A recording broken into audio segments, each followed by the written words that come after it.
नमस्कार विद्यार्थी मित्रांनो, सर्व विद्यार्थी मित्रांचं या ठिकाणी पुन्हा एकदा हार्दिक स्वागत करतो गुरुस्कूल यूट्यूब अकॅडमी या चॅनलवरती। तर मागच्या पिरियडमध्ये आपण पाहिलेलं होतं भारतीय नदी प्रणाली पूर्णपणे संपवलेला आहे। भारतीय नदी प्रणाली ज्यावेळेस स्टार्ट होतं, जेव्हा संदर्भ येत होता वेगवेगळ्या सरोवरांचा, तर त्यावेळेस सांगितलेलं होतं की भारतातील जे सर्व प्रमुख सरोवरे आहेत ज्यांच्यावरती प्रश्न विचारले गेलेले आहेत वेगवेगळे, तर त्यासाठी सरोवरांचा एक वेगळा टॉपिक असेल आणि वेगळ्या चॅप्टरमध्ये आपण त्याचा अभ्यास करू असं सांगितलेलं होतं। तर आज आपल्याला या ठिकाणी बघायचं आहे भारतीय सरोवरे, भारताच्या वेगवेगळ्या राज्यांमध्ये जे प्रमुख सरोवरे दिलेली आहेत, तर त्यांचा सविस्तररित्या अभ्यास करायचा आहे। बऱ्याच वेळा या ठिकाणी परीक्षेमध्ये प्रश्न विचारले गेले आहेत बघा। जे प्रमुख फ्रंटलाईनला असणारे जे सरोवर असतात, जसं की चिल्का सरोवर आहे, उलर सरोवर आहे, लोकटक सरोवर आहे, लोणार सरोवर आहे महाराष्ट्रातील, तर असे वेंबनाड सरोवर झालं। तर अशा महत्त्वाच्या सरोवरांवरती प्रश्न जे येत होते अगोदर, तर त्यांचं प्रमाण कमी झालेलं आहे। मागच्या 3 ते 4 म्हणजे माझ्या मते 2015च्या नंतरचे क्वेश्चन पेपरचं असेसमेंट केल्याच्या नंतर, ॲनालिसिस केल्याच्या नंतर हे लक्षात येतं की इतर दुय्यम सरोवरे जी होती त्या सरोवरांवरती प्रश्न काय या ठिकाणी खूप यायलेत। जसं की महाराष्ट्रातील सरोवर विचारायचं झालं तर पवई सरोवरावरती काय प्रश्न विचारला जाईल। राजस्थानमधील जर काय सरोवर विचारायचं असेल तर काय अण्णासागर सरोवर असेल, पुष्कर सरोवर असेल, या सरोवरांवरती काय प्रश्न विचारले गेलेले आहेत। तर अशा सर्व महत्त्वाच्या, तसे तर खूप सारे सरोवर आहेत। प्रत्येक डॅम ज्या वेळेस काय आपण अभ्यासणार त्या डॅमसोबत सरोवराची निर्मिती झालीच आहे, पण त्या प्रत्येक सरोवरासोबत काय प्रश्न विचारला जात नाही, त्या प्रत्येक सरोवरावरती प्रश्न विचारला जात नाही। महत्त्वपूर्ण असे डॅम ज्या ठिकाणी काय अशा सरोवरांची निर्मिती झालेली आहे, ज्याचा उपयोग खूप मोठ्या प्रमाणात झालेला आहे, ज्यांचं अनन्यसाधारण महत्त्व आहे, अशाच सरोवरांवरती नेहमी प्रश्न विचारले जातात। जसं की सतलज नदीवरती जे धरण बांधलेलं आहे भाकरा आणि नानगल, तर या धरणावरती जे जलाशय तयार झालेले आहेत, गोविंद सागर जलाशय ते जे तयार झालेला आहे, ज्याचा उपयोग पंजाबला झालेला आहे, त्याच्यानंतर हरियाणाला सुद्धा झालेला आहे थोड्या प्रमाणात, आणि खूप मोठ्या प्रमाणात काय राजस्थानचं जे वायव्य प्रांत आहे, वायव्य जो प्रदेश आहे राजस्थानचा, त्या ठिकाणी काय शेतीचा विकास खूप मोठ्या प्रमाणात झालेला आहे। तर निश्चितपणे त्या गोविंद सागर सरोवराबद्दल काय केला जातो, प्रश्न विचारला जातो। आता प्रश्न सरोवरांच्या बाबतीत विचारले जातात। आपल्याला एवढं लक्षात घ्यायचं आहे की सगळ्यात मूलभूत प्रश्न असतो सरोवरांवरती ज्यावेळेस येईल, तर एका बाजूला 4 सरोवर दिली असतील आणि दुसऱ्या बाजूला त्यांच्या संदर्भित राज्यांची नावं दिली असतील, तर सम्मिलित करा किंवा त्यांच्या जोड्या लावा असा प्रश्न असतो। किंवा भारतातील सगळ्यात मोठं खाऱ्या पाण्याचं सरोवर कोणतं आहे, भारतातील सगळ्यात मोठं गोड्या पाण्याचं सरोवर कोणतं आहे, मानवनिर्मित सरोवर कोणतं आहे सगळ्यात मोठं असलेलं, किंवा त्याच्यानंतर म्हणता येईल की कोणत्या सरोवरामध्ये तरंगत राष्ट्रीय उद्यान आहे।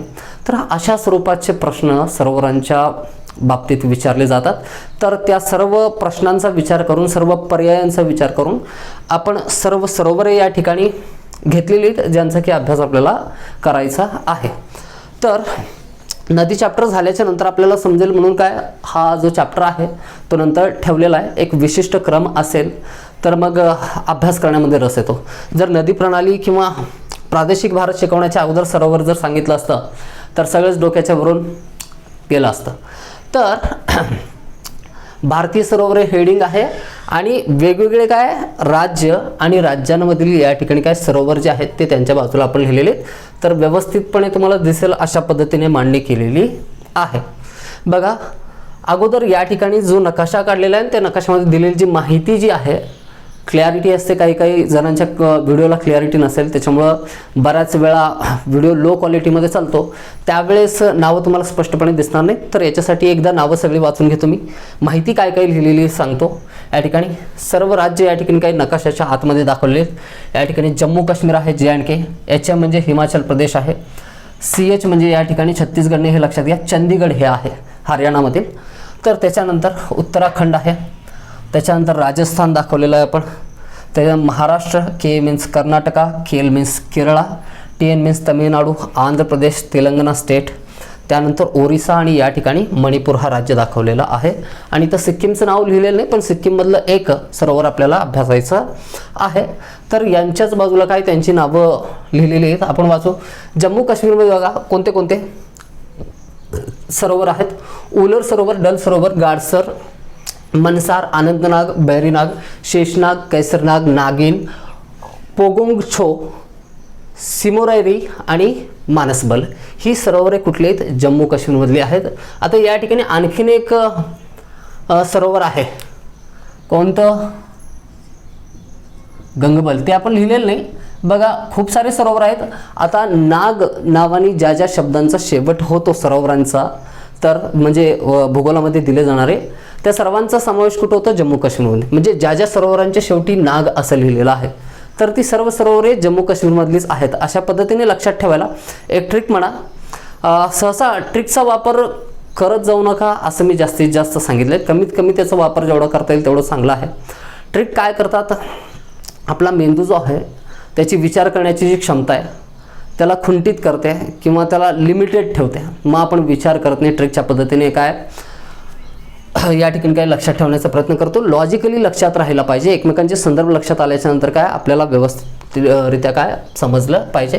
तर गंगबल हे एक या ठिकाणी काय सरोवर आहे जे की लिहिलेलं नाही, महत्त्वाचं नव्हतं म्हणून लिहिलेलं नव्हतं, त्याला तरी आपण त्याला ॲड केलेलं आहे. त्याच्यानंतर चंदीगडमध्ये असलेलं एक सरोवर आहे सुखना सरोवर. कुठलं? सुखना सरोवर या ठिकाणी दिलेलं आहे.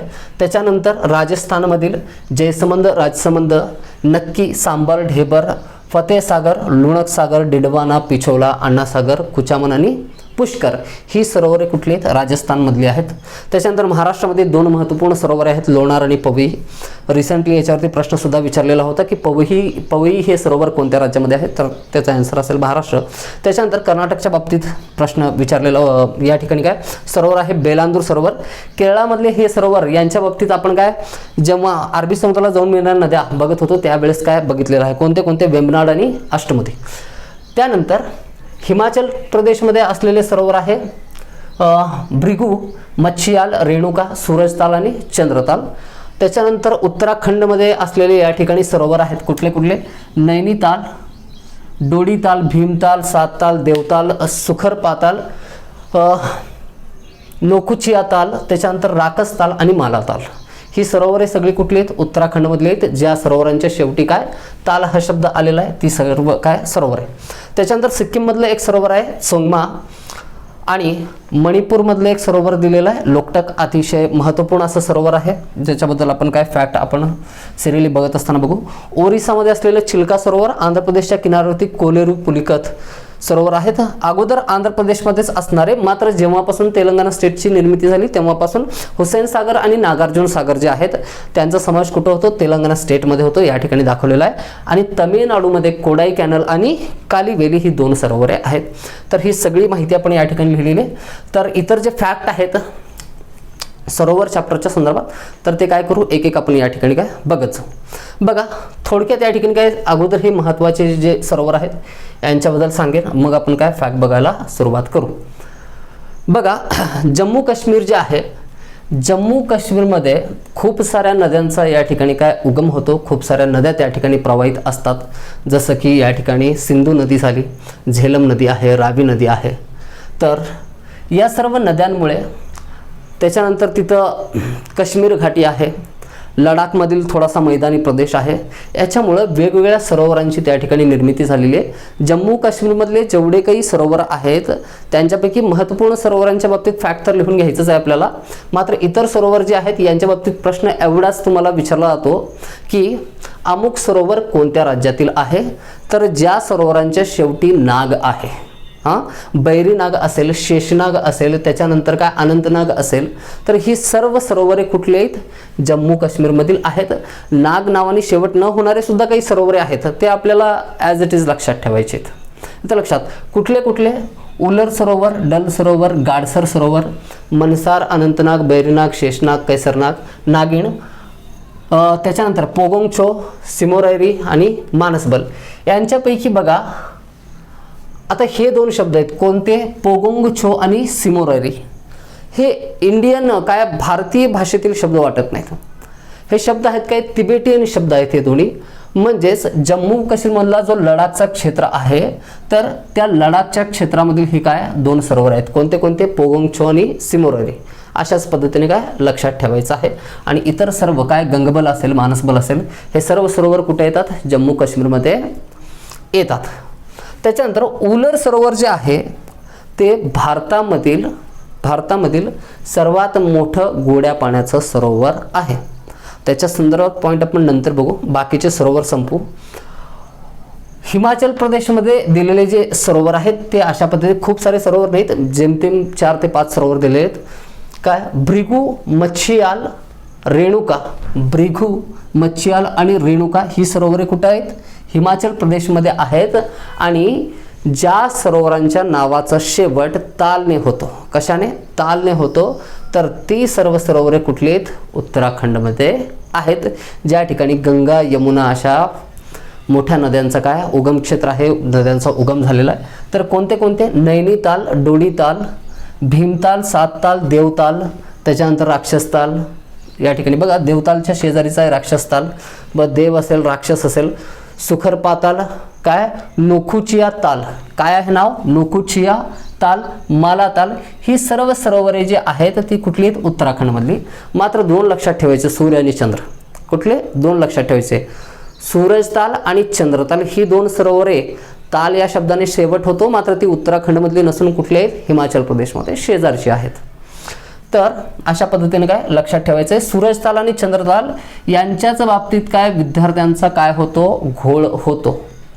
ताल म्हणल्यानंतर विद्यार्थी लगेचच त्या ठिकाणी काय आन्सर पुटअप करतात की उत्तराखंडमधील सरोवर आहे, आणि ज्यांच्या शेवटी ताल आहे ते बघितलेले आहेत आपण अशा पद्धतीने. म्हणून ट्रिकचा कमीत कमी वापर करत चला, हे सुरुवातीपासून सांगणं आहे. त्याच्यानंतर बघा, सिक्कीममध्ये असलेलं या ठिकाणी एक सरोवर आहे महत्त्वपूर्ण. कोणतं आहे? सोंगमा. सिक्कीम जवळून वाहणारी एक नदी बघितली होती पण, कोणती? ब्रह्मपुत्रा नदी, सिक्कीमच्या उत्तर भागातून वाहणारी. त्याचं नाव काय होतं? चांगपो होतं. तिबेटियन भाषेमध्ये ब्रह्मपुत्रेला काय म्हणतात? चांगपो असं म्हणतात. म्हणजे तिबेटियन भागामध्ये ब्रह्मपुत्रा जी वाहते, तर तिबेटियन लोक त्याला काय म्हणतात? चांगपो. आणि सोंगमा हे सुद्धा नाव थोडंसं मिळतंच होत आहे, तिबेटियनच, तर लक्षात ठेवायला हरकत नाही. म्हणजे सोंगमा जर म्हणलं तर ते महाराष्ट्र, कर्नाटक, केरळ, तामिळनाडू, तेलंगणा स्टेट, आंध्र प्रदेश, ओरिसा इथलं कुठलंच राहणार नाही. ते कुठलं असेल? सिक्कीममधलंच काय असेल? ते सरोवर असेल. तर अशा पद्धतीने प्रत्येक फॅक्ट ज्यावेळेस काय लक्षात ठेवतात, तर त्याच्यासोबत इंटरेस्टिंग एखादी स्टोरी जर आपण कनेक्ट करण्याचा प्रयत्न केला तर काय लक्षात राहतं.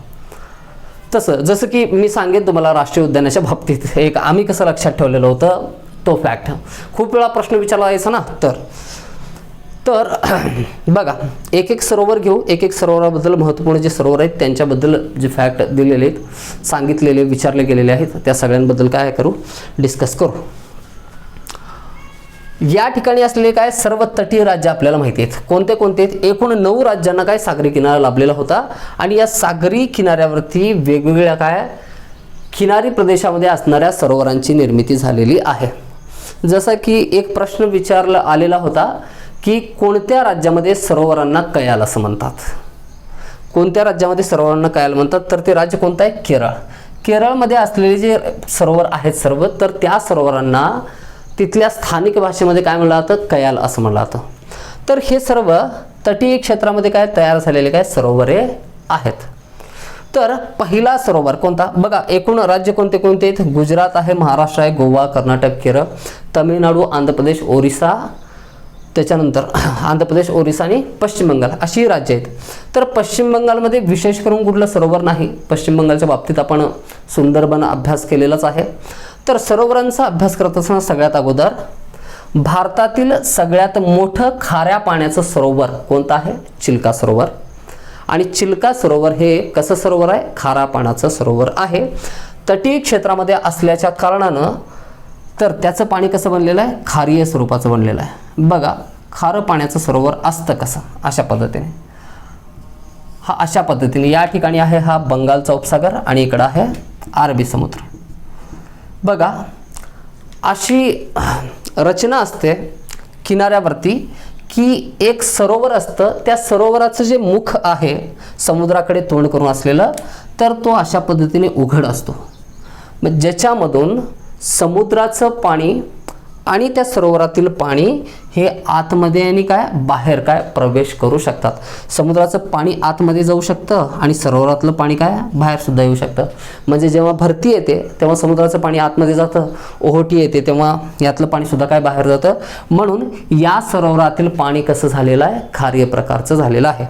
बघा, अगोदर याचं जे तोंड आहे, हे सरोवराचं मुख जे आहे ते अगोदर मोठं राहिलेलं असेल, थोडंसं विस्तीर्ण. मात्र समुद्राच्या लाटा ज्या ज्या वेळेस येतात, प्रत्येक मिनिटाला एक लाट येते समुद्राची, तर प्रत्येक मिनिटाला समुद्राची एक लाट या ठिकाणी काय किनाऱ्याकडे येते. तर लाट येत असताना समुद्राच्या काय भूखंड मंचावरती, समुद्राच्या किनाऱ्यावरती जो काही गाळ असतो त्या गाळाचं वहन ती किनाऱ्याकडे करत असते. आणि या गाळाचं निक्षेपण, वाळूचं निक्षेपण कुठं होतं, या तटीय प्रदेशामध्ये किनाऱ्यावरती होत असतं. आणि रात्रंदिवस हजारो लाखो करोडो वर्ष ही क्रिया अशी अविरतपणे चालू असते की ज्याच्यामुळे याचं जे काय मुख आहे सरोवराचं हे खूपच काय छोटं बनतं आणि कधी कधी हे काय हा भाग बंदसुद्धा होतो आणि जमिनीच्या आतमध्ये अशा पद्धतीने सरोवराची निर्मिती होते. आणि जरी आज हे मुख बंद जरी झालेलं असलं तरी ते सरोवर मात्र कसं असतं, खारीय स्वरूपाचं असतं. आणि खारीय स्वरूपाचं असलेलं या ठिकाणी चिल्का सरोवर जे आहे हे चिल्का सरोवर सगळ्यात मोठं सरोवर आहे. तर हा झाला काय चिल्काच्या संदर्भात पॉईंट. आणि चिल्का सरोवर कोणत्या राज्यामध्ये आहे, ओडिशा राज्यामध्ये आहे किंवा ओरिसा राज्य, तर ओरिसा राज्यामधील हे सरोवर आहे.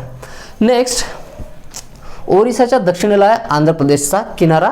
आणि बऱ्याच वेळा गंगा नदी बघत असताना, कृष्णा नदी बघत असताना सुद्धा सांगितलेलं आहे, तटीय क्षेत्र बघत असताना, भारतीय बेटे ज्यावेळेस आपण काय अभ्यास केलेलं होतं, किनारी बेटे बघत असताना सुद्धा काय हे सरोवर जे आहेत यांच्याबद्दल सांगितलेलं होतं. आंध्र प्रदेशमधील या ठिकाणी दोन महत्त्वपूर्ण सरोवर आहेत. कोणते कोणते, एक कोलेरू सरोवर आणि एक पुलिकत सरोवर. तर या ठिकाणी कोलेरू सरोवर जे आहे, कोलेरू सरोवर या ठिकाणी आहे. बघा हे जे बाहेर निघालेले भाग आपण दाखवलेले जमिनीचे ते काय आहेत, आता विचारल्यानंतर त्याचं शास्त्रीय कारण तुमच्याजवळ आहे. हे पहिलं जे आहे उत्तर दिशेला असलेलं उत्तरेकडं ते आहे गोदावरी नदीचा त्रिभुज प्रदेश. आणि हा दक्षिणेकडे असलेला काय कृष्णा नदीचा त्रिभुज प्रदेश. आणि दोन्ही त्रिभुज प्रदेश जवळपास एकमेकांच्या काय जवळ आहेत, त्यांच्यामधलं अंतर कमी आहे. तर या दोनही काय डेल्टाच्या दरम्यान, त्रिभुज प्रदेशांच्या दरम्यान जे सरोवर आहे तर ते कोणतं सरोवर आहे, कोलेरू सरोवर. कोणत्या किनाऱ्यावरती आहे, आंध्र प्रदेश राज्याच्या किनाऱ्यावरती असलेलं हे सरोवर आहे. तर आणि पुलिकट सरोवर जे आहे बघा या ठिकाणी अशा पद्धतीने आपण दाखवतो, हा काय तमिळनाडू राज्य. तर ज्या ठिकाणी आंध्र प्रदेश राज्य आणि तमिळनाडू राज्य यांची सीमारेषा एकत्र येते या ठिकाणी, तर या ठिकाणी असलेलं हे जे सरोवर आहे तर त्याचं नाव आहे पुलिकत सरोवर. आणि याच पुलिकत सरोवरचं स्थान जर आपण बघायचं म्हणलं तर ते ॲक्च्युअलमध्ये कुठं आहे, आंध्र प्रदेश राज्यामध्ये आहे. मात्र त्याचं सापेक्ष स्थान सांगत असताना असं सांगता येईल की आंध्र प्रदेश आणि तमिळनाडूंच्या सीमा ज्या ठिकाणी एकत्र येतात तर त्या काय भागामध्ये पुलिकत सरोवर आहे. आणि या पुलिकत सरोवराच्या काय जवळच आपण बघितलेलं होतं एक बेट, तर त्या बेटाचं नाव काय सांगायचं आहे, मी एवढंच सांगतो फक्त. इस्रोचं लॉन्चिंग पॅड जे आहे ते त्या बेटावरती आहे. प्रत्येक उपग्रहाचं प्रक्षेपण जे आहे तर हे या ठिकाणातून केलं जातं. PSLV असेल, GSLV असेल, इंडियन स्पेस रिसर्च ऑर्गनायझेशन्सबद्दल सांगत असताना काय आपण तो पॉईंट कव्हर केलेला होता. तर पुलिकत सरोवराच्या काय समीप असणाऱ्या या ठिकाणी जे किनारी बेट आहे त्या किनारी बेटाचं नाव कमेंटमध्ये कळवायचं आहे. आणि व्हिडिओच्या शेवटी सुद्धा तुम्हाला काय प्रश्न मी देणार आहे बरेच, ज्यांचे आन्सर तुम्हाला कमेंटमध्ये कळवायचे आहेत. त्यानंतर आंध्र प्रदेशमध्येच असणारे मात्र तेलंगणा स्टेटची निर्मिती झाल्यापासून हे दोनही काय सरोवर जे आहेत ते अगोदर आंध्र प्रदेशमध्ये होते. आता तेलंगणा स्टेटची निर्मिती जेव्हा झाली तेव्हापासून या दोन्हींचा काय समावेश कुठं होतो, तेलंगणा स्टेटमध्ये होतो. तर दोन सरोवर आहेत, कोणते कोणते, एक हुसैन सागर आणि दुसरा नागार्जुन सागर. मानवनिर्मित सरोवर आहे त्यापैकी आपण पॉईंट बघू जेव्हा मानवनिर्मित सरोवर आपण बघतो त्यावेळेस. त्याच्यानंतर तामिळनाडूमध्ये असलेले दोन प्रमुख सरोवर आहेत. प्रत्येक सरोवराबद्दल मी चिल्कापासून जेव्हापासून सांगतोय फॅक्ट तेव्हा हेडिंग टाकून त्या ठिकाणी काय ओरिसा, मग चिल्का सरोवर, मग चिल्का सरोवराचे काय तथ्य त्या ठिकाणी 1-2 पॉईंट जे काय असतील. त्याच्यानंतर आंध्र प्रदेशमधले दोन कोलेरू पुलिकत, त्याच्यानंतर तेलंगणा स्टेटमधले हुसैन सागर, नागार्जुन सागर आणि त्यांच्याबद्दल महत्त्वपूर्ण पॉईंट एखादा IMP सांगितलेला असेल तर तिथं नोट डाऊन करत चला. नेक्स्ट, तमिळनाडूमध्ये असलेले दोन महत्त्वाचे सरोवर आहेत, एक कोडाई कॅनल सरोवर आहे आणि दुसरं कालिवेली सरोवर आहे. तर एवढा पॉईंट इनफ आहे तमिळनाडूच्या बाबतीत. त्यानंतर इकडं केरळामध्ये असलेले दोन महत्त्वपूर्ण सरोवरे आहेत. केरळामध्ये जे सरोवर आहेत त्या सरोवरांना केरळामध्ये स्थानिक भाषेमध्ये त्यांना काय म्हणलं जातं, कयाल असं म्हणलं जातं. काय म्हणलं जातं, कयाल. तर पॉईंट लक्षात राहील, केरळामध्ये असणाऱ्या सरोवरांना काय म्हणलं जातं, कयाल असं म्हणलं जातं. असं नाही की 2च सरोवरे केरळामध्ये आहेत, खूप सारे सरोवर आहेत. कयाल म्हणून या ठिकाणी काय किनारी भागामध्ये तयार झालेले खूप सारे सरोवर आहेत. मात्र परीक्षेमध्ये प्रश्न आजपर्यंत विचारला गेला आहे वेम्बनाड बाबतीत आणि अष्टमुदीच्या बाबतीत. तर त्याच सरोवरांबद्दल आपल्याला माहिती घेणं पर्याप्त ठरतं, योग्य ठरतं. तर अननेसेसरी माहिती याच्यामध्ये काय ॲड करत बसण्यात, फॅक्ट्स तुम्हाला पाजण्यात काही उपयोग नाही. त्याच्यासाठी तर मग इतर खूप सारे बुक आहेत ज्याच्यामध्ये काय 1 लाईनमध्ये काय खूप सारे काय एका चॅप्टरमध्ये 500 फॅक्ट दिलेले आहेत. ज्या ठिकाणी तुमचा समज विकसित होते आणि जिथून अभ्यास होतो तो तेवढाच कंटेंट आपल्याला काय करायचं आहे, स्टडी करायचं आहे. आणि परिपूर्ण कंटेंट आपण काय या ठिकाणी काय सांगत काय करतोय, अभ्यास करतोय. तर लक्षात येईल तुमच्या पण.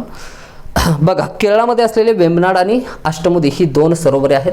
केरळ टाकायचं, त्याच्यामध्ये 2 सरोवर लिहून घ्यायचं, एक अष्टमुदी आणि दुसरं वेम्बनाड. बघा, केरळमध्ये एक स्पर्धा होते. असे लांब असे काय 100 फुटांचे काय नाव असतात, हे अशा पद्धतीने. आणि याच्यावरती बसण्याची व्यवस्था केलेली असते. एका नावेमध्ये एकामागे एक असे एकदम काय त्यांची रुंदी खूप नसते, खूप बारीक असतात या ठिकाणी. रुंदी खूप कमी असते, मात्र लांबी त्यांची खूप जास्त असते. केरळामध्ये ज्या वेळेस या ठिकाणी केरळाच्या बाबतीत वैशिष्ट्य वगैरे दाखवलं जातं वेगवेगळ्या व्हिडिओजमध्ये आपल्याला, किंवा केरळा टुरिझमबद्दल तुम्ही काय बघितलं असेल यूट्यूबवरती तर, किंवा मूवीजमध्ये. तर या ठिकाणी या प्रत्येक काय या नौकेवरती एका पाठीमागं एक असे 25 ते 50 लोक बसलेले असतात. आणि प्रत्येकाच्या हातामध्ये ते हे असतं, काय म्हणतात त्याला, पाणी. आणि काय पाणी मागे ढकलतो आणि बोट पुढे जाते, हार्पून. तर असे हार्पून असतात प्रत्येकाच्या हातामध्ये. आणि त्या हार्पूनच्या साहाय्याने एकटाच नाही तर 50च्या 50 जण एकदाच काय करतात, ते हार्पून चालवतात आणि बोट काय पुढे घेऊन जातात. तर अशी स्पर्धा होते. आणि अशी एक नौका त्या ठिकाणी राहत नाहीत, असे शेकडो नौका असतात नदीमध्ये.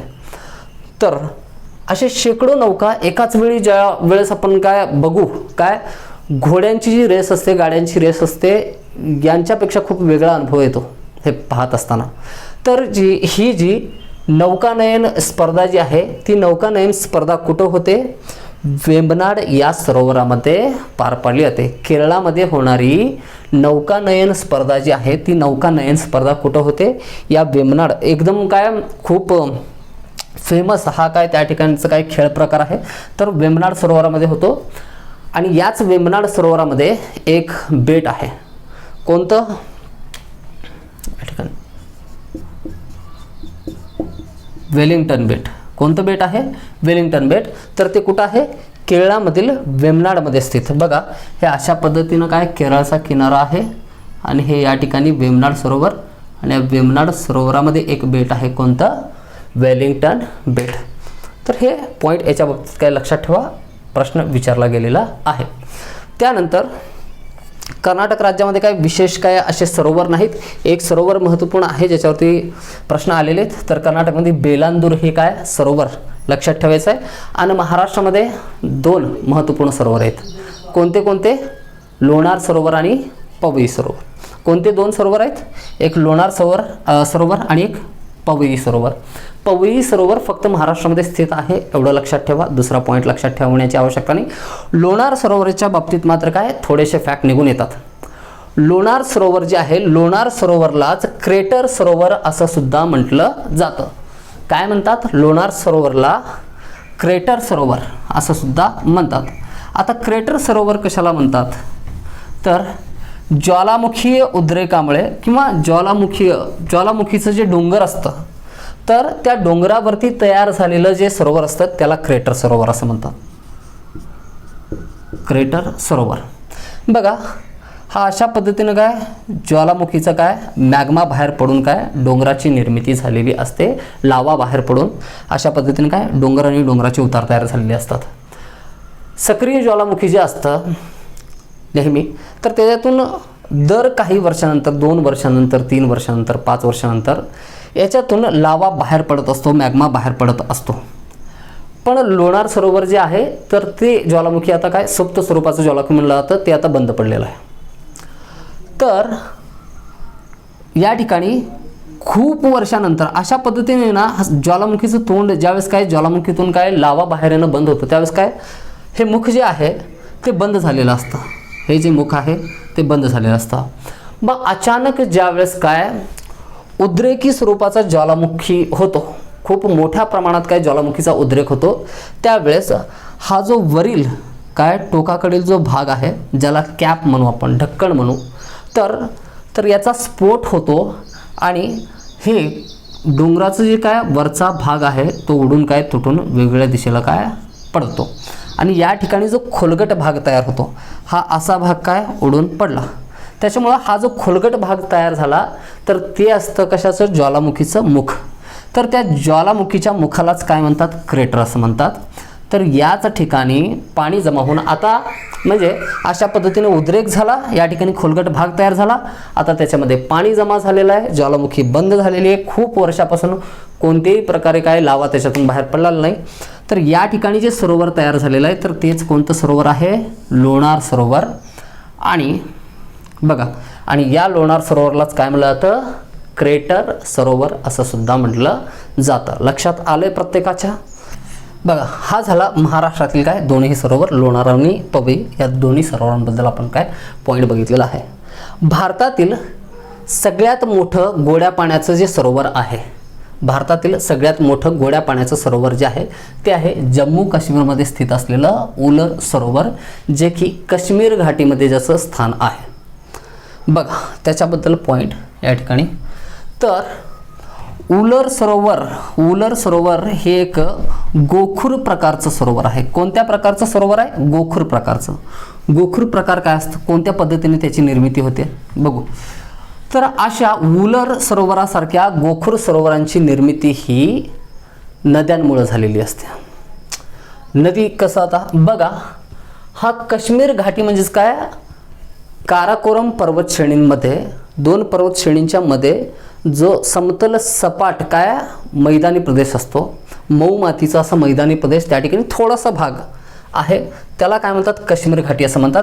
या काश्मीर घाटीमध्ये सपाट काश्मीर घाटीमध्ये झेलम नदी उगम पावते. त्या ठिकाणी नदी आता झेलम फॅक्ट आपण नंतर बघू. नदी ज्यावेळेस काय अशा सपाट भागातून काय प्रवाहित होते तर सुरुवातीला तिचा प्रवाह असा असतो आणि मैदानी प्रदेशात आणि मऊ मातीच्या प्रदेशातून नदी जेव्हा वाहते तेव्हा ती विसर्ग करत वाहते, वेडी वाकडी वळणं घेत नागासारखी काय वाहत असते. अशा पद्धतीनं वाहत असताना दिवसेंदिवस ती काय करत असते, त्या मातीचं क्षरण करत असते आणि आपलं जे पात्र आहे त्या पात्राला अरुंद बनवत असते. आणि जसं जसं पात्र अरुंद बनत असतं तसतसं ती विसर्पण करत जी वाहते या ठिकाणी, तर हे विसर्पण नदीचं काय होतं वाढत जातं. नंतर नदी अशा पद्धतीने हे नदीचे वैशिष्ट्य आहेत. आपण उत्तर भारतातील नद्या बघताना सांगितलेलं होतं. उत्तर मैदानी प्रदेशातील उत्तर भारतीय मैदानामध्ये ज्या काही नद्या वाहतात, यमुना असेल, गोदावरी असेल, या सर्व नद्या कशा करतात या विसर्पण करत. तर अशा पद्धतीने विसर्पण करत द्वीपकल्पावरील नद्या वाहत नाहीत, कारण या ठिकाणी काय डेक्कन ट्रॅप आहे. येतं लक्षात.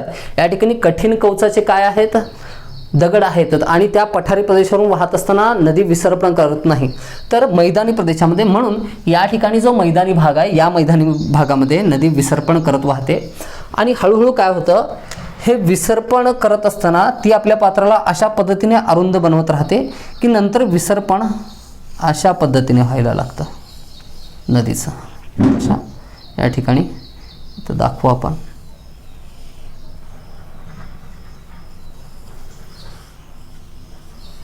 अशा पद्धतीने काय व्हायला लागते.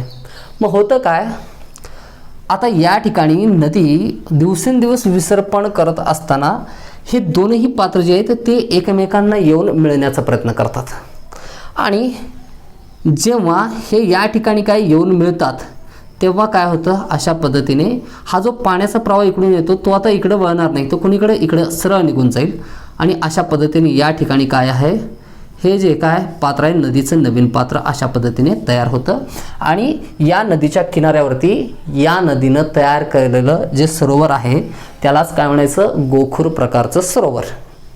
कोणत्या प्रकारचं सरोवर आहे हे लक्षात नका घेऊ, उलर सरोवराच्या बाबतीत सांगतो. पहिला फॅक्ट आपण बघितला काय की उलर सरोवर हे भारतातील सर्वात मोठं गोड्या पाण्याचं सरोवर आहे. एशियामधील प्रमुख मोठ्या सरोवरांपैकी, गोड्या पाण्याच्या सरोवरांपैकी एक सरोवर ते आहे आणि भारतातील तिसऱ्या क्रमांकाचं मोठं सरोवर आहे उलर सरोवर. काय भारतातील तिसऱ्या क्रमांक. प्रत्येक पॉईंट जो सांगतोय तो प्रत्येक पॉईंट काय करा, लिहून घ्या. तुम्हाला ही जी माहिती आहे कुठल्याही एका पुस्तकामध्ये जर अवेलेबल झाली तर माझं चॅलेंज आहे तुम्हाला या ठिकाणी. म्हणजे सांगण्याचं असं आहे, चॅलेंज आहे म्हणजे काय, तुम्ही चॅलेंज एक्सेप्ट करून काय शोधत बसायचं नाही आहे. तुम्ही फक्त जी माहिती सगळी मी कलेक्ट करून काय एका व्हिडिओमध्ये अवेलेबल करून देण्याचा प्रयत्न करतोय, तर त्याचा तुम्हाला फायदा होईल असं काहीतरी करा, एवढंच सांगणं आहे. तर अशा पद्धतीने नदी प्रवाहित होत असताना काय करते, ती आपल्या किनाऱ्यावरती अशा पद्धतीने सरोवराची प्रतिकृती अशी दिसते त्याचे, तर याला म्हणतो गोखूर स्वरूपाचं सरोवर. तर हेच ते उलर सरोवर आहे. या मैदानी प्रदेशामध्ये झेलम नदी ज्यावेळेस उगम पावते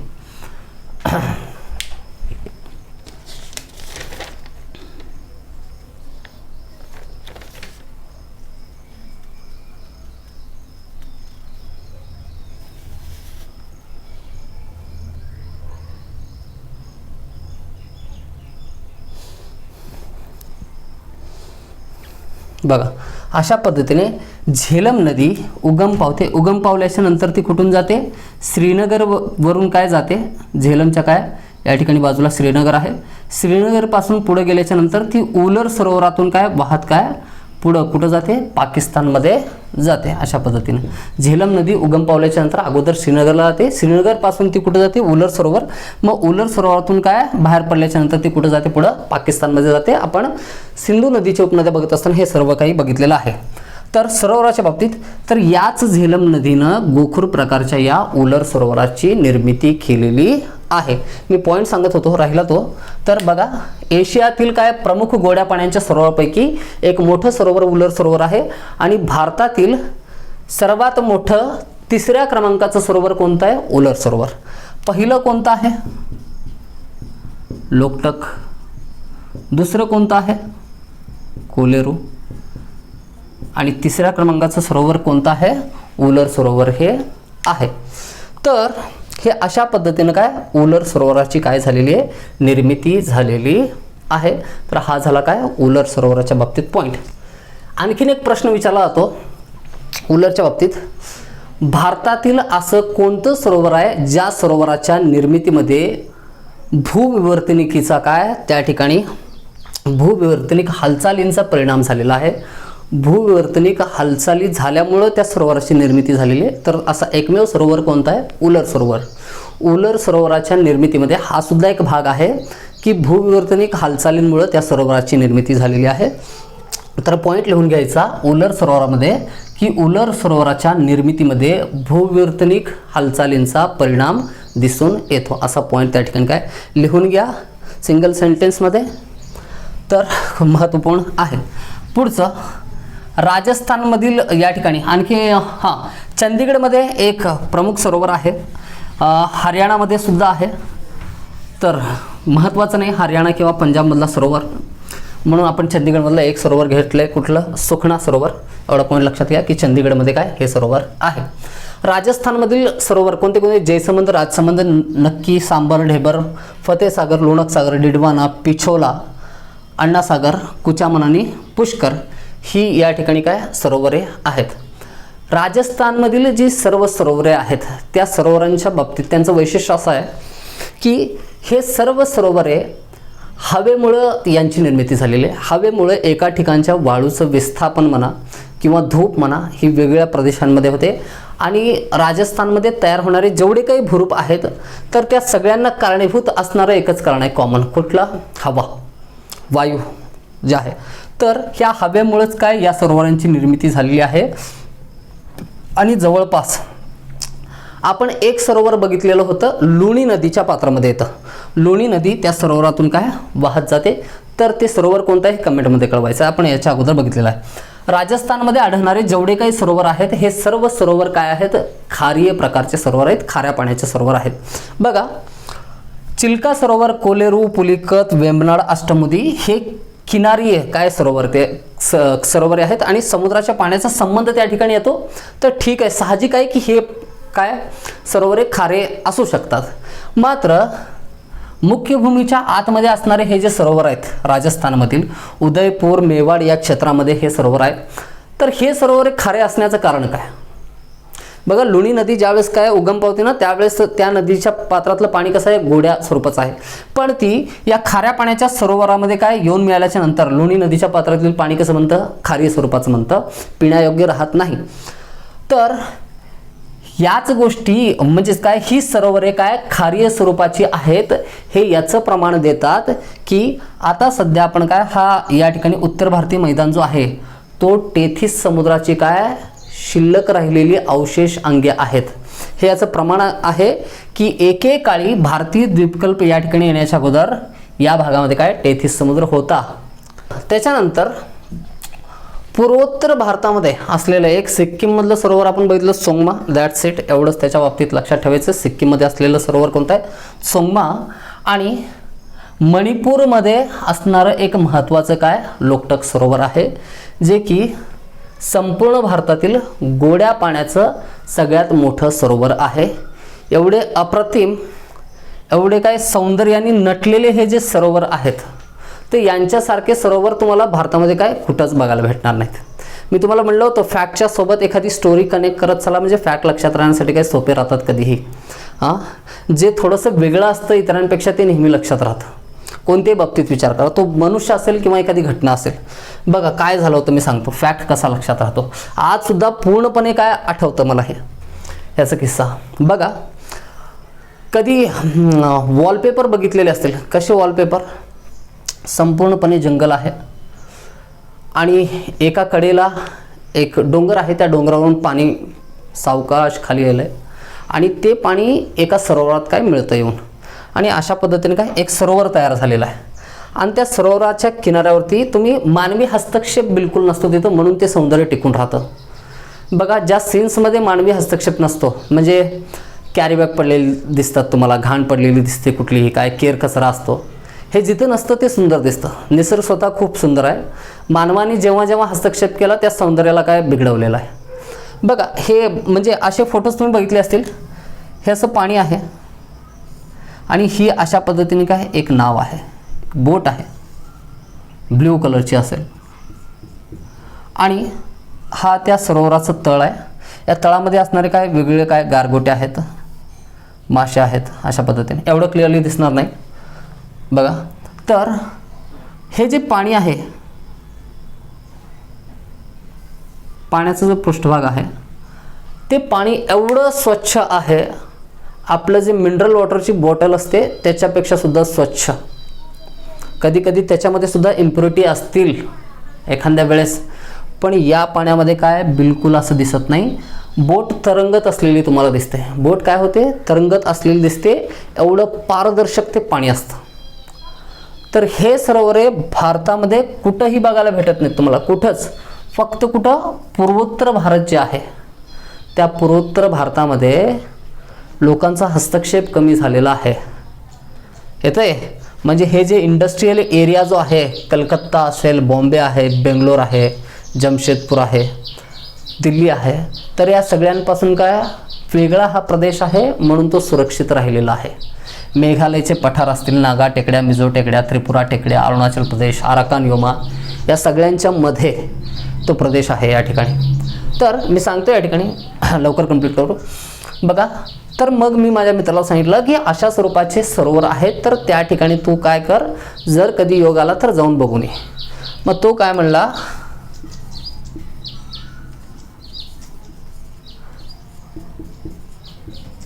काहून लांब जाऊ. आता त्याची बोलीभाषा तशी होती. तो म्हणला काहून लांब जाऊ एवढ्या ते बघण्यासाठी. तर फॅक्ट असा होता, मी त्याला नंतर सांगितलं सुद्धा की हे जे लोकटक सरोवर आहे, जे भारतातील गोड्या पाण्याचं सर्वात मोठं सरोवर आहे, तर याच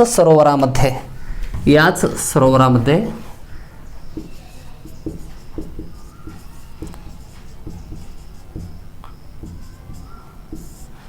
केबुल लामजाऊ नावाचे एक राष्ट्रीय उद्यान आहे जे की तरंगत आहे.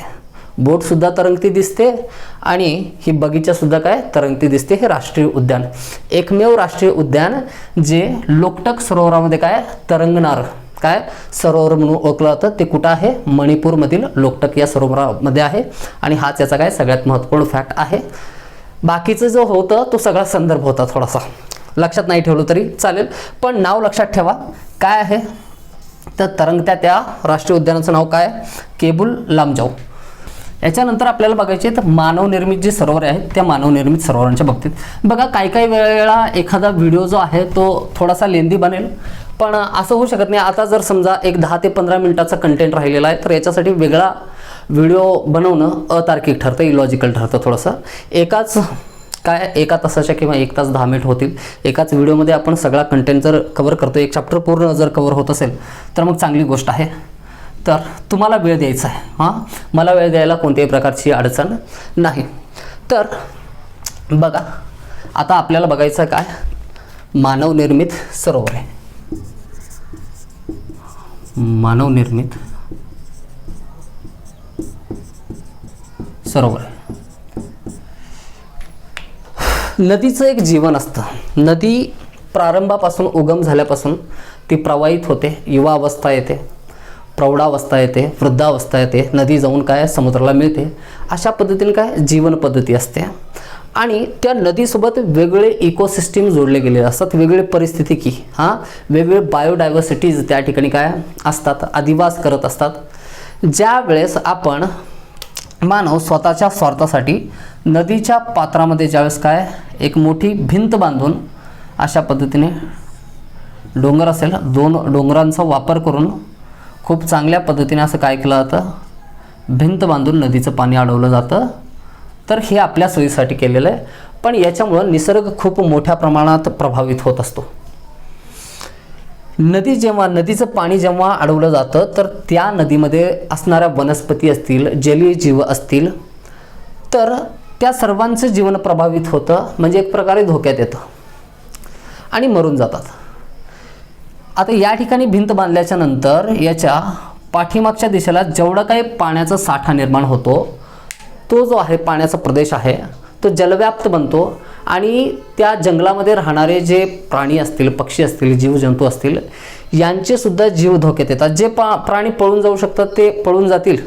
आपण लोकांना सांगू शकतो, पूर्वकल्पना देऊ शकतो की या ठिकाणी काय मोठं जलाशय तयार होणार आहे आणि तुमच्या गावाचं दुसरीकडे व्यवस्था केली जाईल तर तिकडे विस्थापित होतील.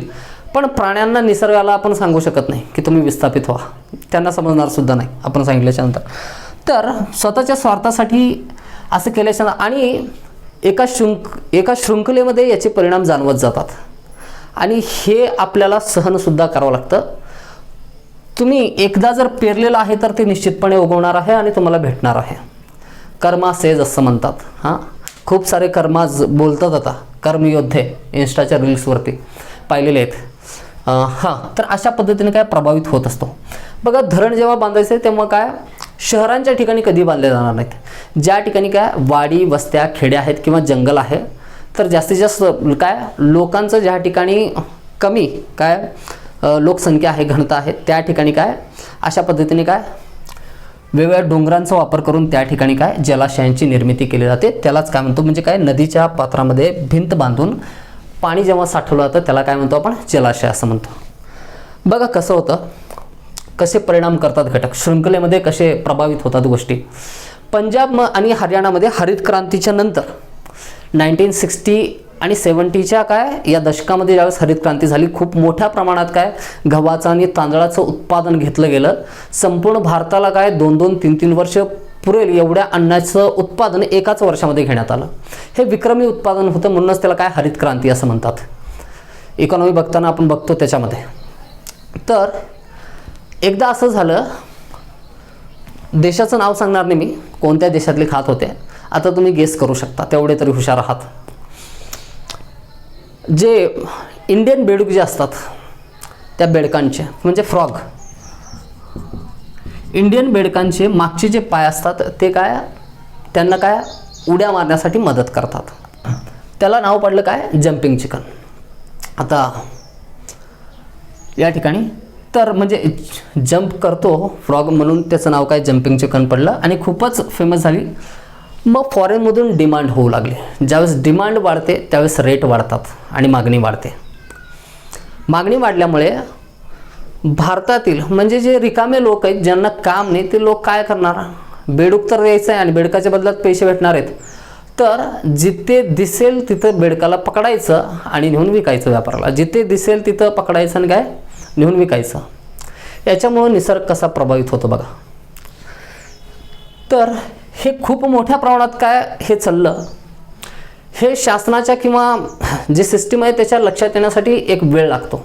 या सगळ्या गोष्टी घडत राहिल्या आणि काही दिवसांमध्ये बेडकांची संख्या खूप मोठ्या प्रमाणात काय कमी झाली. आणि पुढच्याच वर्षी काय झालं, हरित क्रांती जरी होती तरीसुद्धा मात्र काय खूप मोठ्या प्रमाणात विक्रमी घट झाली तांदूळ आणि गव्हाच्या उत्पादनामध्ये पंजाब आणि हरियाणा या प्रदेशामध्ये. मग केंद्र सरकारमार्फत कमिटी गठीत केली गेली, एक समिती बसवली. त्या समितीला अभ्यास करण्यासाठी सांगितलं आणि आपला रिपोर्ट अहवाल सादर करायला सांगितलं की असं का झालं. खूप वरच्या लेवलवरती त्याची काय त्या ठिकाणी काय चौकशी करण्यात आली.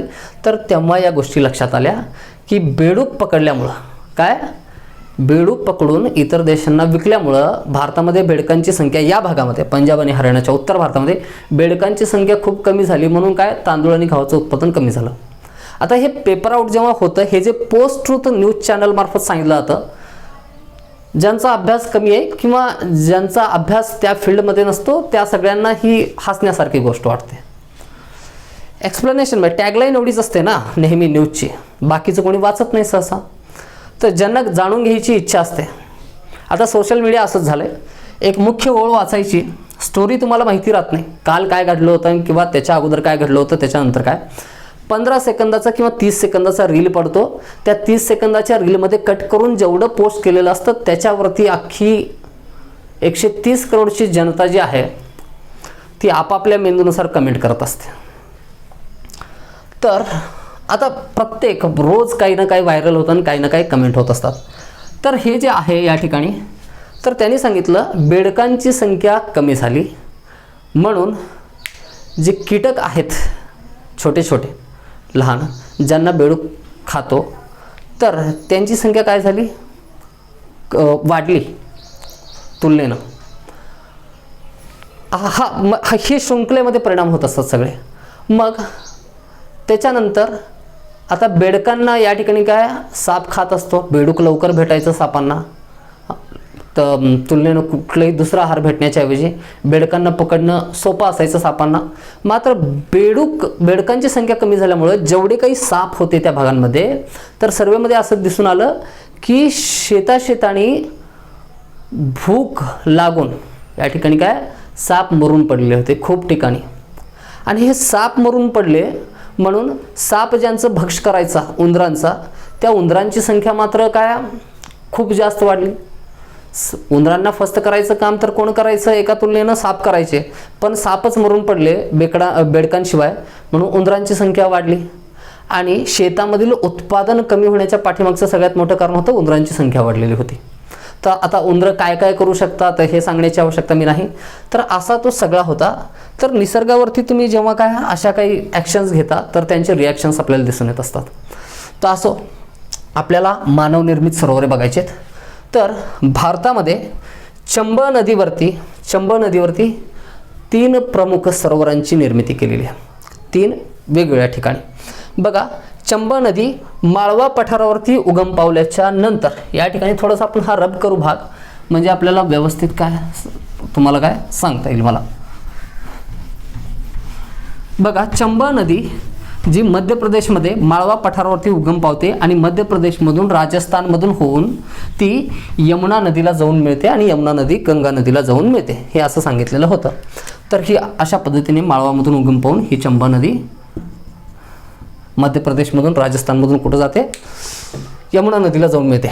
तर या चंबळ नदीवरती मध्य प्रदेशमध्ये एक जलाशयाची निर्मिती केलेली आहे. जिथं धरण बांधलेलं असतं त्याच्या बॅकसाईडला काय असतं, जलाशय असतं. आणि राजस्थानमध्ये 2 जलाशयांची निर्मिती केलेली आहे. तर कोणते कोणते जलाशय आहेत ते, मध्य प्रदेशमधले असलेलं GJR लक्षात ठेवा. जी कोणता आहे? गांधी सागर. मध्य प्रदेशमध्ये आहे कोणतं? गांधी सागर. आणि राजस्थानमध्ये असलेले 2 काय सरोवरे कुठले? जवाहर सागर जलाशय किंवा सरोवर आणि हे राणा प्रताप सागर जलाशय. चंबळ नदीवरती अशा पद्धतीने काय 3 जलाशयांची निर्मिती केलेली आहे. मध्य प्रदेशमध्ये 1 जलाशय बांधलेला आहे, 1 सरोवराची निर्मिती झाली आणि राजस्थानमध्ये 2.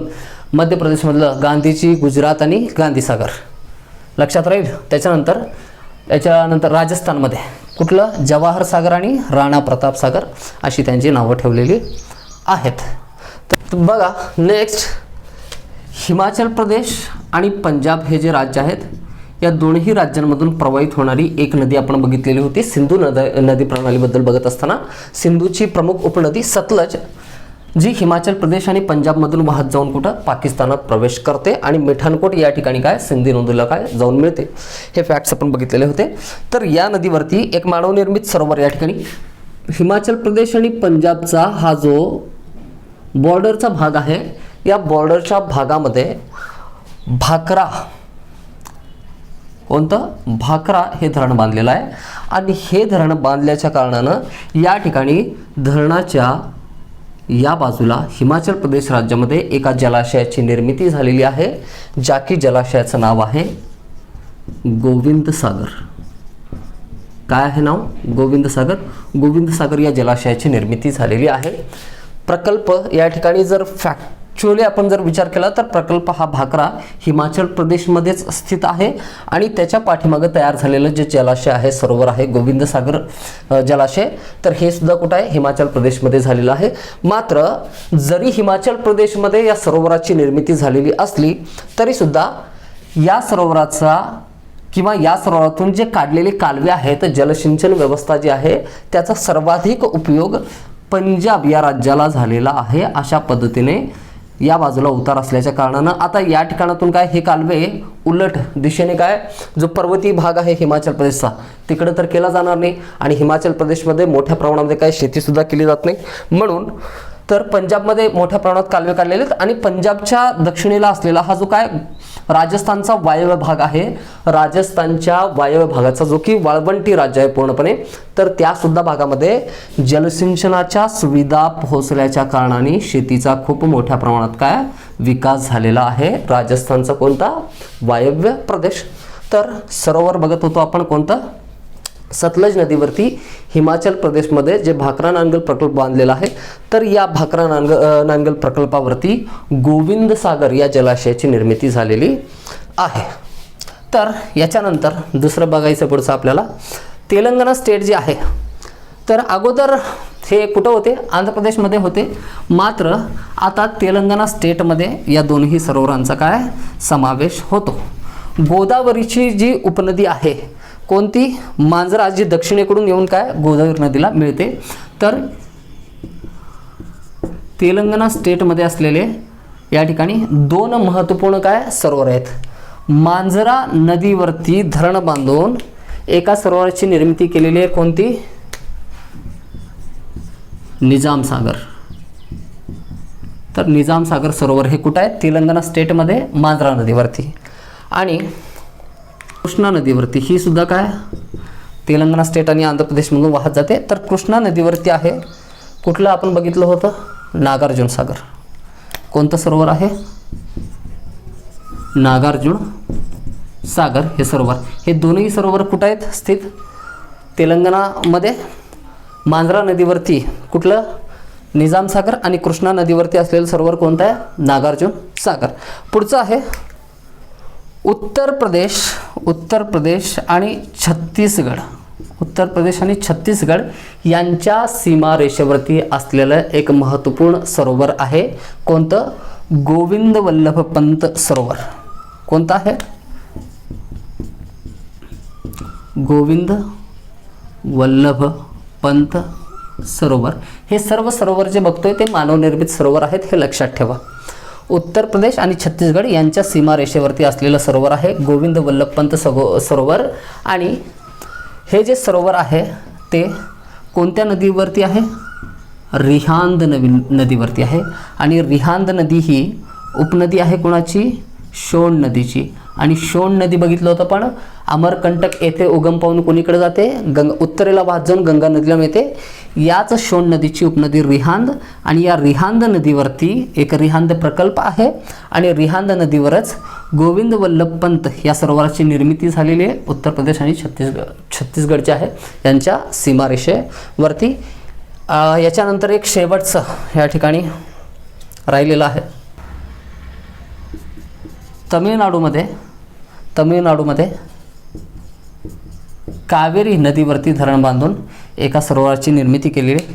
तर ते सरोवर कुठलं आहे? स्टेनले सरोवर. तर तमिळनाडूमध्ये कावेरी नदीवरती एक सरोवर बांधलेलं आहे. ते सरोवर कुठलं आहे? स्टेनले सरोवर. तर इथंपर्यंत लक्षात आलं सगळ्यांच्या. तर या ठिकाणी विश्रांती घ्यायला हरकत नाही.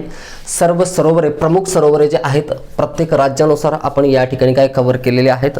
तर केरळ, तमिळनाडूपासून ते जम्मू काश्मीरपर्यंत दिलेले काय सर्वच्या सर्व सरोवर कोणत्या कोणत्या राज्यांमध्ये ते आहेत, त्यांच्या महत्त्वपूर्ण जे सरोवरे होते, मग ते निसर्गनिर्मित असतील किंवा मानवनिर्मित असतील, अशा सर्व सरोवरांबद्दलचे काय महत्त्वपूर्ण फॅक्टसुद्धा आपण कंप्लीट केलेले. तर या ठिकाणी आपण काय विश्रांती घ्यायला हरकत नाही. तर नेक्स्ट व्हिडिओ जो असेल आपला भारतीय हवामानाच्या संदर्भात असेल. तर त्यावेळेस भारतीय हवामान आपण स्टार्ट करू. तर आनंद होतो या गोष्टीचा की सर्वजण या ठिकाणी एवढ्या उत्कृष्टरित्या कोऑपरेट करताय, सपोर्ट करताय. तर तुमचे जे कमेंट्स असतात ते कमेंट प्रत्येक व्हिडिओ तो बघतो मी व्हिडिओच्या शेवटी, की व्हिडिओ पाहिल्याच्या नंतर विद्यार्थी जेव्हा कमेंट करतात तर हे जे काम चालू आहे तर त्याचं कुठंतरी उपयोग होत आहे विद्यार्थ्यांना, याचं एक समाधान असतं आणि आनंदसुद्धा असतो त्या गोष्टीचा. तर प्रत्येक कमेंट रीड करत असतो आणि जेवढं पॉसिबल होईल तेवढं प्रत्येक विद्यार्थ्याला रिप्लाय करण्याचा प्रयत्न, जर त्यांचे आन्सर चुकलेले असतील तर त्याला करेक्ट करण्याचा प्रयत्न, किंवा एखादी माझी 0.1% एखादी चूक असेल, एरर असेल, बोलताना एखादा शब्द मी या ठिकाणी गंडकच्या ऐवजी घागरा म्हणलेला असेल, अशासुद्धा गोष्टी विद्यार्थी लक्षात आणून देतात. मे बी त्यांची भावना असते की आपल्या सरांनी काय 100% बरोबर असायला पाहिजे, 99% नाही.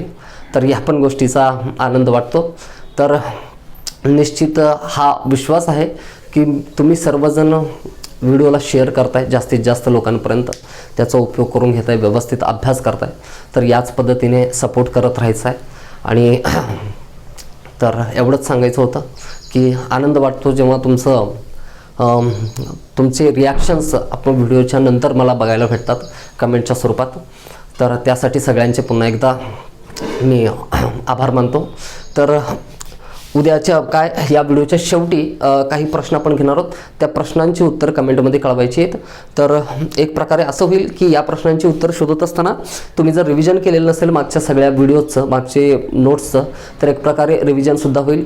आणि जे विद्यार्थी कन्सिस्टंटली अभ्यास करतायत त्यांचं हे क्रॉस चेकिंगसुद्धा होऊन जाईल की आपल्याला किती समजलेलं आहे, सर्व गोष्टी आपल्याला समजलेल्या आहेत की नाहीत. निश्चितच समजलेल्या असतील. तर क्वेश्चन लिहून घ्यायचे आहेत. बघा, पहिला क्वेश्चन लिहून घ्या. अंदमान आणि निकोबार जे बेट आहेत, अंदमान आणि निकोबार हे बेट कोणत्या पर्वत श्रेणीचा काय विस्तार आहेत? अंदमान आणि निकोबार हे बेट कोणत्या पर्वत श्रेणीचा विस्तार आहेत? त्याच्यानंतर दुसरा प्रश्न, जरगा टेकड्या कशाला म्हणतो, म्हणजे कोणत्या घटकाला म्हणतो? हे व्हिडिओमध्ये सांगितलेलं आहे, एक्सप्लेन करायची आवश्यकता नाही. जरगा टेकड्या हे नाव दुसऱ्या कोणत्या टेकड्यांचं किंवा पर्वतांचं नाव आहे ते सांगायचं आहे. त्याच्यानंतर इलामलाई टेकड्या ज्या आहेत, इलामलाई टेकड्यांचं दुसरं नाव कोणतं आहे आणि इलामलाई टेकड्या कोणत्या राज्यामध्ये स्थित आहेत हे सांगायचं आहे. कमेंटमध्ये आन्सर कळवायचं. जर आन्सर तुमचे जर बरोबर असतील तर खूपच छान, आणि चुकले तर अधिक छान. मी सांगेन त्या ठिकाणी, आणि ज्यावेळेस मी सांगेन त्यावेळेस तुम्हाला बिलकुल विसरणार नाही, हे 100% शाश्वती देता येईल. पुढचा क्वेश्चन या ठिकाणी, मरकत द्वीप जे आहे, मरकत बेट कोणत्या बेटांना काय म्हणलेलं आहे, किंवा मरकत बेट ही संज्ञा कोणत्या बेटांसाठी वापरलेली आहे? त्याच्यानंतर 9 डिग्री चॅनल जे आहे, 9 डिग्री चॅनल हे कोणत्या दोन बेटांच्या दरम्यान आहे हे सुद्धा काय कमेंटमध्ये कळवायचं आहे. पुढचा क्वेश्चन, बोग्याल आणि पयाल बोग्याल आणि पयाल ही गवताळी प्रदेशांची नावं कोणत्या राज्यामध्ये वापरली जातात किंवा कोणत्या राज्यातल्या गवताळी प्रदेशांना, शिवालिकच्या उतारावरती जे गवताळी प्रदेश असतात त्यांना बोग्याल व पयाल म्हणतात हे बघितलेलं होतं. तर ते कोणत्या राज्यामध्ये म्हणतात हे बघायचं आहे. त्याच्यानंतर जम्मूपासून ते लेहपर्यंत जाणारा जो मार्ग आहे, जम्मूपासून ते लेहपर्यंत जाणारा मार्ग हा कोणत्या खिंडीमधून जातो हे कळवायचं आहे. त्याच्यानंतर नेक्स्ट सुबानसिरी आणि धनश्री कोणते कोणते दोन नद्या बघा. सुबानसिरी उच्चार बऱ्याच वेळा काय व्यवस्थित ऐकू येणार नाही, जर मी लिहिलं तर तुम्हाला काय निश्चितपणे समजेल. सुबानसिरी आणि धनश्री या दोनही उपनद्या कोणत्या या दोनही कोणत्या नदीच्या उपनद्या आहेत हे सांगायचं आहे, सुबानसिरी आणि धनश्री. त्यानंतर नेक्स्ट क्वेश्चन घ्या. पंचमढी हे हिल स्टेशन जे आहे, पंचमढी हिल स्टेशन कोणत्या राज्यामध्ये स्थित आहे? पंचमढी हे हिल स्टेशन किंवा त्याचं सापेक्ष स्थान कुठं आहे हे सांगायचं आहे. त्याच्यानंतर या ठिकाणी पुढचा क्वेश्चन घ्या. जम्मू काश्मीर राज्याला जम्मू काश्मीर हे राज्य भारताच्या कोणत्या शेजारी देशांशी सीमा बनवतो? जम्मू काश्मीर हे राज्य भारताच्या कोणत्या शेजारी देशांशी काय करतो? सीमा बनवतो, सरहद बनवतो. हे त्या ठिकाणी काय लिहायचं आहे. आणि त्याच्यानंतर नेक्स्ट कैमूरच्या टेकड्या ज्या आहेत, कैमूरच्या टेकड्या कशाला म्हटलेलं आहे? कैमूरच्या टेकड्या कशाला म्हणलेलं आहे हे सांगायचं आहे. कोणत्या पर्वत श्रेणीच्या कोणत्या भागाला पूर्वेकडल्या, पश्चिमेकडल्या, अतिपूर्वेकडल्या सांगितलेलं होतं तर ते सांगायचं आहे. त्याच्यानंतर राजमहल टेकड्या ज्या बघितलेल्या होत्या आपण काय पश्चिम बंगालमधून, तर त्यांचा विस्तार कुठेपर्यंत झालेला आहे? मेघालयपर्यंत झालेला आहे. मात्र मध्ये या ठिकाणी टेकड्यांचं अस्तित्व पूर्णपणे नष्ट झालेलं आहे. तर तो गॅप जो आहे त्या गॅपला दोन नावं सुचवलेली होती, तर ती नावं काय सांगायची आहेत? राजमहल टेकड्या ज्या मेघालयपर्यंत पसरल्या आहेत यांच्यामध्ये बांगलादेशमध्ये जो गॅप तयार झालेला आहे त्या गॅपला दोन नावं दिलेली होती, तर ती दोन नावं कोणती आहेत ते सांगायची आहेत.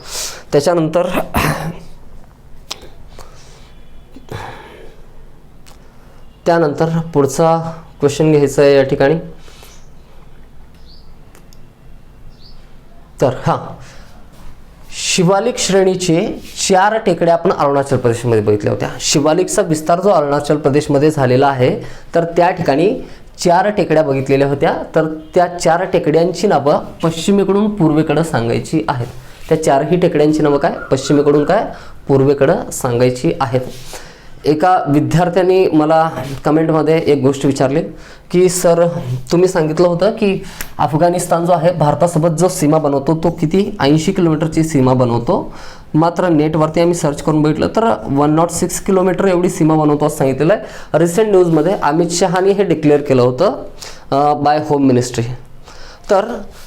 तर त्यांनी निर्गमित केलेली आकडेवारी जी होती तर त्या आकडेवारीमध्ये काय सांगितलेलं आहे 106 किलोमीटर अफगाणिस्तान हा काय भारतासोबत सीमा बनवतो असं सांगितलेलं आहे. तर या गोष्टी चेंज होत राहतात, बदलत राहतात. आतापर्यंतचा जो सिलेबस होता त्या सिलेबसमध्ये 80 किलोमीटरची सीमा बनवतो असं सांगितलेलं होतं. बघा क्वेश्चन तुम्हाला जो स्टॅटिक डाटा असतो त्या स्टॅटिक डाटावरती मेनली क्वेश्चन येत नाही. क्वेश्चन तुम्हाला असेल त्यावेळेस शिकवताना सुद्धा सांगितलेलं होतं की भारतासोबत सर्वाधिक लांबी ते सर्वाधिक कमी लांबीची काय सीमा बनवणाऱ्या देशांचा काय उतरता क्रम ओळखा असा प्रश्न असतो. तर तेव्हा आपल्याला देशांचा उतरता क्रम बरोबर ओळखायचा आहे किंवा सर्वाधिक या ठिकाणी काय सीमा बनवणारा जो देश आहे तर त्याची लांबी किती आहे असा प्रश्न येऊ शकतो मे बी. तर स्टॅटिक डेटा जो असतो त्याच्यावरती सहसा प्रश्न विचारले जात नाहीत. काही ठिकाणी असं म्हणलेलं असतं की गोदावरी नदीची लांबी किती आहे 1465 आणि काही पुस्तकांमध्ये दिलेलं असतं 1462 दिलेलं असेल. तर अशा पद्धतीने या आकडेवारींवरती प्रश्न सहसा विचारलेले नसतात. तुम्ही स्वतः काय ॲनालिसिस करू शकता क्वेश्चन पेपरचं तर त्याच्यामध्ये तुम्हाला समजेल. जेवढं काही मी इन्फॉर्मेशन या ठिकाणी सांगितलेलं आहे तर त्याच्यावरती निश्चितपणे असं सांगू शकतो की तुमचा कोणताही प्रश्न तुम्ही काय चुकवणार नाही जर हे एवढं सगळं काय कन्सेप्च्युअली तुम्हाला काय समजलेलं असेल तर हेच सांगायचं होतं. तर कमेंटमध्ये कळवत चला, मेसेजेस करून कळवत चला म्हणजे गोष्टी लक्षात येतात आणि अशा पद्धतीने काय बऱ्याच विद्यार्थ्यांच्या अडचणी काय सॉल्व्ह होत राहतील. तर या ठिकाणी सगळ्यांचे धन्यवाद. तर घरी राहा, सुरक्षित राहा. थँक्यू.